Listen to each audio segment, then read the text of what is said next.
Magandang hapon po. Ito po ang hakbang sa pagsasaing. Una po, magtakal ng bigas ayon sa bilang ng pamilya.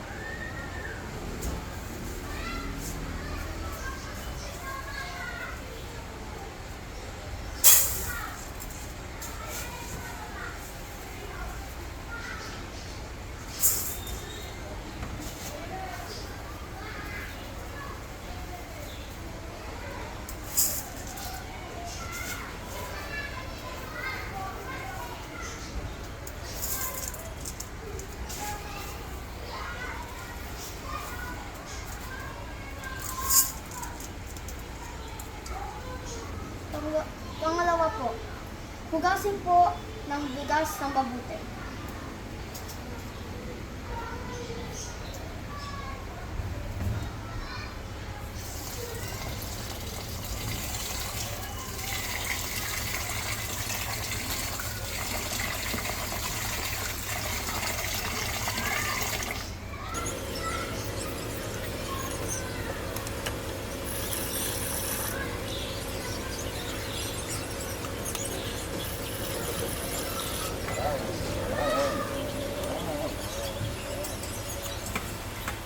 Pangatlo po, maglagay po ng tubig ayon po sa sukat ng bigas.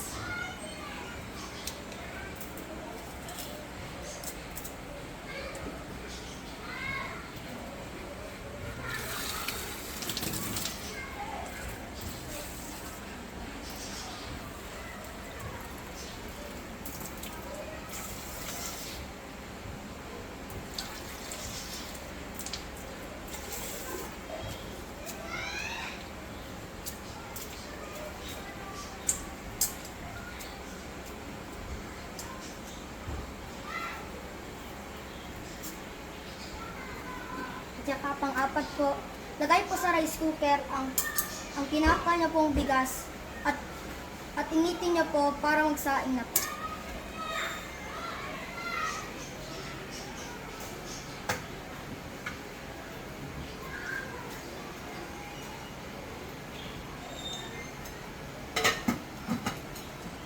Ayan po ang pagkakasunod-sunod ng paggawa ng pagsasaing. Tingnan na po anong sasaing. Kung masarap po ang sinaing. Maraming salamat po at saka buti nakinig po kayo. Thank you po.